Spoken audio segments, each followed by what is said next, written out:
ولی کی کزن زری کے ساتھ کمرے میں داخل ہوئی تو کمرے کی ابتر حالت کو دیکھ کر دہلیز میں ہی کھڑی رہ گئی۔ گولڈن کلر کے لہنگے میں دلہن بن کر وہ اس قدر غضب ڈھا رہی تھی کہ اسے دیکھ کر ہی ایمان ڈگمگا جائے۔ کمرے میں جا بجا گند پھیلا ہوا تھا، بکھری ہوئی چیزیں اور گند سے بھرا ہوا فرش۔ وہ حیرت اور بے یقینی سے کمرے کی حالت دیکھ رہی تھی، اور پھر اس نے پلٹ کر زری کی جانب دیکھا۔ اس کی آنکھوں میں چمکنے والے سوال سے زری واقف ہو چکی تھی، اس لیے اسے دہلیز پر چھوڑتے ہوئے وہ واپس پلٹنے لگی۔ آئی ایم سوری بھابھی، لیکن ولی بھائی کا یہی آرڈر تھا۔ اس کے معصوم چہرے کو دیکھ کر زری کو شرمندگی ہو رہی تھی، لیکن وہ خود بھی مجبور تھی۔ کیا مطلب؟ میں سمجھی نہیں۔ ولی کا حکم؟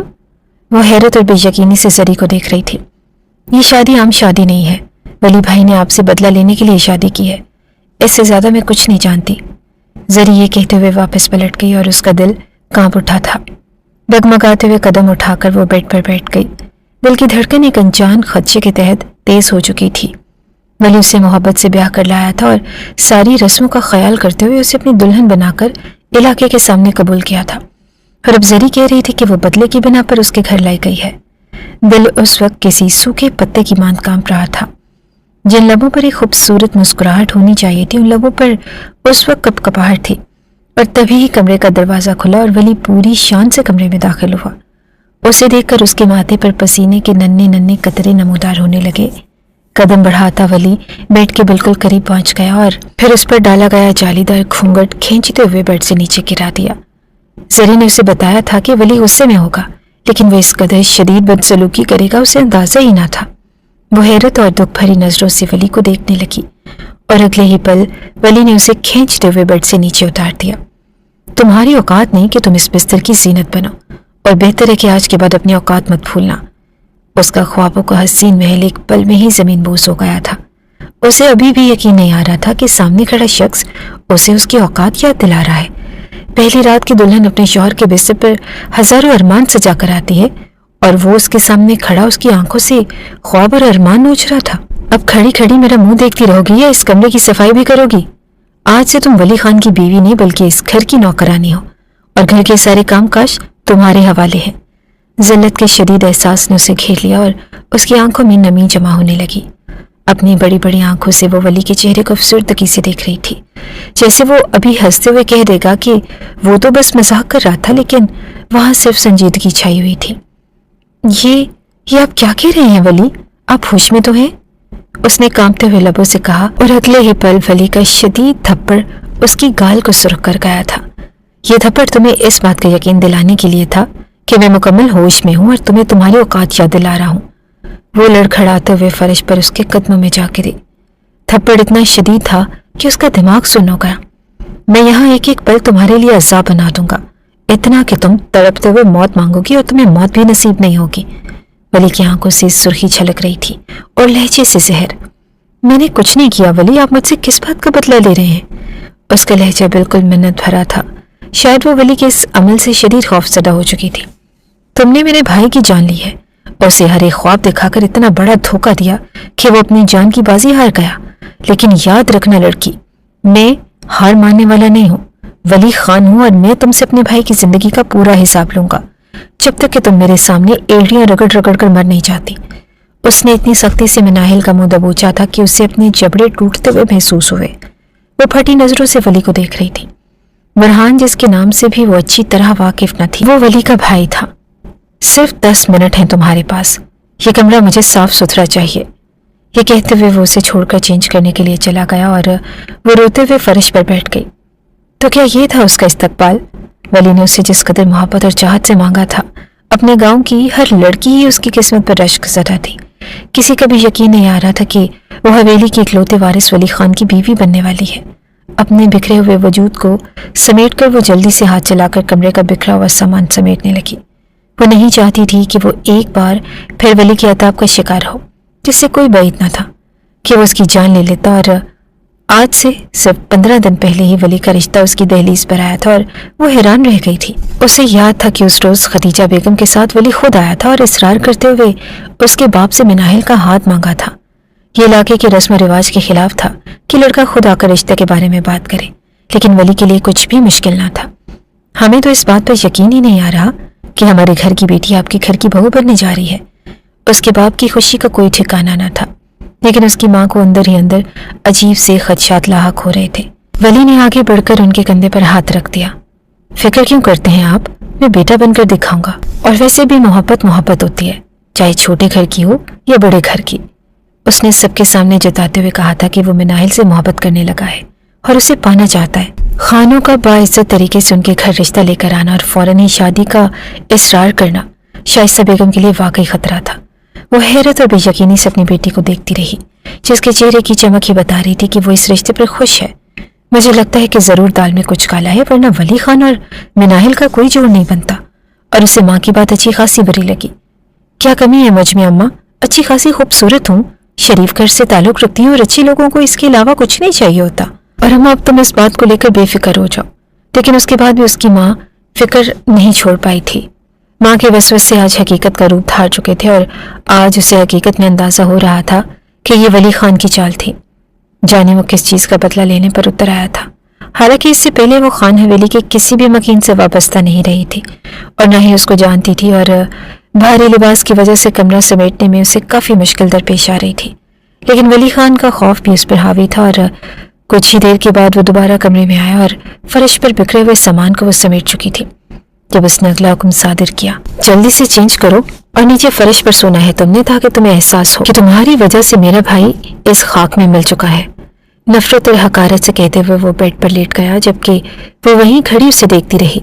زندگی مشکل نہیں عذاب بننے والی تھی، اور اس بات کا اندازہ اسے ابھی سے ہو گیا تھا۔ ولی خان برہان کا بھائی تھا، اور برہان سے اس کے کسی قسم کے تعلقات نہ تھے۔ ہاں، ان دونوں کے درمیان ایک بار تلخ کلامی ضرور ہوئی تھی، اور وہ بھی مناہل کی طرف سے۔ اس روز موسم کچھ خراب تھا، اور وہ یونیورسٹی کے گیٹ کے سامنے کھڑی اپنے بھائی کا انتظار کر رہی تھی، جس نے شاید موسم کی وجہ سے آ جانے میں دیر کر دی تھی۔ تبھی ایک بڑی سی گاڑی اس کے سامنے آ کر رکی۔ موسم خراب ہو رہا ہے، آؤ میں تمہیں چھوڑ دیتا ہوں، برہان نے آفر کی، اور وہ بے اختیار ہی 2 قدم پیچھے ہو گئی۔ اگر اس کا بھائی دیکھ لیتا یا سن لیتا تو شاید اسے جان سے مار دیتا۔ نہیں، آپ چلے جائیں، میرے بھائی آنے والے ہوں گے۔ برہان کو وہ جانتی تھی، کیونکہ برہان اسی کے ڈپارٹمنٹ میں پڑھتا تھا، لیکن اس سے پہلے آج تک برہان نے اس سے بات چیت کرنے کی کوشش نہ کی تھی۔ ہاں، اس نے کئی بار برہان کی نرم نگاہوں کو اپنے وجود پر پڑھتا ہوا محسوس کیا تھا۔ یہ محض امیر زادوں کا مشغلہ سمجھ کر وہ نظر انداز کر دیتی، لیکن آج وہ اس کے سامنے کھڑا تھا۔ خراب موسم میں کب تک یہاں کھڑی رہو گی؟ آؤ، میں تمہیں گھر تک چھوڑ دیتا ہوں۔ اور غصے کی شدت سے اس کا چہرہ سرخ ہو گیا۔ ایک بار بھی میری بات سمجھ نہیں آئی آپ کو؟ جائیں یہاں سے۔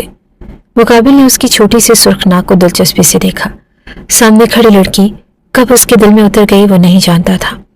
پہل وہ بس محبت بھری نگاہوں سے اسے دیکھتا، اور پھر محبت بھری نگاہوں سے خوابوں، اور پھر دل پر کیسے مسلط ہوئی اس کو پتہ ہی نہیں چلا تھا۔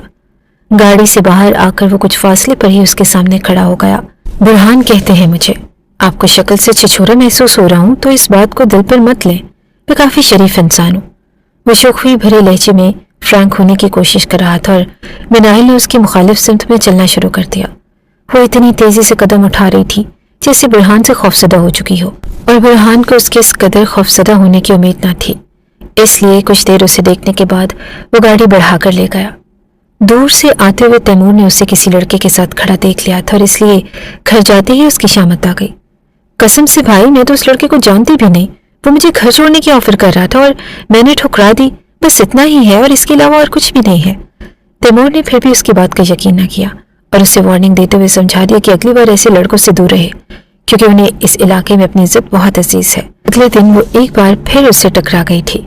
برہان نے شوق اور دلچسپ نظروں سے اس کے حسین اور معصوم چہرے کو دیکھا۔ مناہل کو نہ جانے کیوں غصہ آنے لگا تھا، اور کل اس کی وجہ سے ہی گھر میں اسے ذلت کا سامنا کرنا پڑا۔ میرے سامنے بار بار مت آیا کرو، میں تمہاری شکل بھی نہیں دیکھنا چاہتی۔ اس کا لہجہ اتنا تلخ اور کڑوا تھا کہ برہان حیرت زدہ نظروں سے اسے دیکھتا رہا، حالانکہ اس نے کچھ بھی نہیں کیا تھا۔ اس بار ان دونوں کا ٹکرانا غیر ارادی طور پر تھا، لیکن نہ جانے اسے اتنا برا کیوں لگ رہا تھا۔ اور اگر میں کہوں کہ میں ساری عمر تمہارے راستے پر گزارنا چاہتا ہوں تو پھر؟ اس نے سوالیہ لہجے میں پوچھا، اور وہ ببھر گئی تھی۔ لعنت بھیجتی ہوں میں تمہارے وجود پر، تم جیسے لڑکوں سے میں اچھی طرح واقف ہوں جو اپنے باپ کی دولت پر اپنے لیے عیاشی کا سامان سمجھتے ہیں، ہر لڑکی کو خریدنا چاہتے ہیں۔ تم جیسے 9 دولتوں کے سامنے متاثر ہونے والی لڑکی نہیں ہوں میں، میری بلا سے چاہے مر جاؤ۔ لیکن وہ یہ نہیں جانتی تھی کہ یہ الفاظ نہیں تھے، گویا کوئی تیر تھے جو مقابل کے سینے میں پیوست ہو چکے تھے۔ ایک عرصہ گزرا تھا، میں ناہل سے خاموش محبت کرتا چلا آیا تھا وہ، اور آج محبت کے ہلکے سے اقرار پر اس نے نہ صرف اسے تذلیل کا نشانہ بنایا بلکہ اپنی جانب سے اس کے مرنے پر بھی لاپرواہی کا اظہار کر دیا۔ اس وقت وہ یہ نہیں جانتی تھی کہ اس کی زبان سے نکلی ہوئی بات اسے ساری زندگی بھگتنی پڑے گی۔ صبح ولی کی آنکھ کھلی تو وہ فرش پر ہی سوئی ہوئی تھی۔